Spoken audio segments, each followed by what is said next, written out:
ചപ്പാത്ത് ആലടിയിലെ വെള്ളക്കെട്ടിന് പരിഹാരമായി അശാസ്ത്രീയമായ റോഡ് നിർമ്മാണമാണ് വെള്ളക്കെട്ടിന് കാരണമായത്.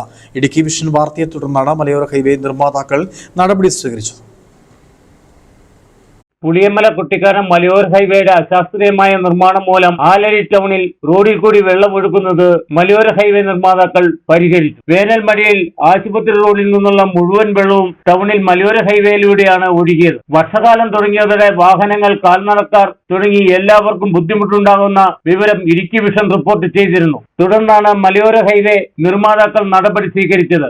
ഓട നിർമ്മിച്ചിരുന്നെങ്കിലും ഒരു തുള്ളി വെള്ളം ഓടയിൽ വീഴുന്നുണ്ടായിരുന്നില്ല. കാൽനട യാത്രക്കാരും ചെറുവാഹനങ്ങളും ഓടയിൽ വീഴുന്നതും പതിവായിരുന്നു. നിർമ്മാണ സമയത്ത് പരിസരത്ത് താമസിച്ചിരുന്നവർ പ്രശ്നം ചൂണ്ടിക്കാട്ടിയെങ്കിലും കരാറുകാരനും കിഫ്ബി ഉദ്യോഗസ്ഥരും അവഗണിക്കുകയായിരുന്നു. നിയമസഭാ തെരഞ്ഞെടുപ്പ് മുന്നിൽ കണ്ട നിർമ്മാണം പൂർത്തിയാകും മുമ്പ് റോഡിന്റെ ഉദ്ഘാടനവും നടത്തി. പലയിടങ്ങളിൽ നിർമ്മാണം ഇപ്പോഴും പൂർത്തിയായിട്ടില്ല. നിർമ്മാണത്തിന് ഭൂമി വിട്ടു നൽകിയവരുടെ വീട്ടിലേക്ക് കയറാനുള്ള വഴിയും പണിതു നൽകിയിട്ടില്ല. ഹൈവേ നിർമ്മാണത്തിലെ അപാകം സംബന്ധിച്ച് പരാതി ഇപ്പോഴും നിലനിൽക്കുന്നുണ്ട്.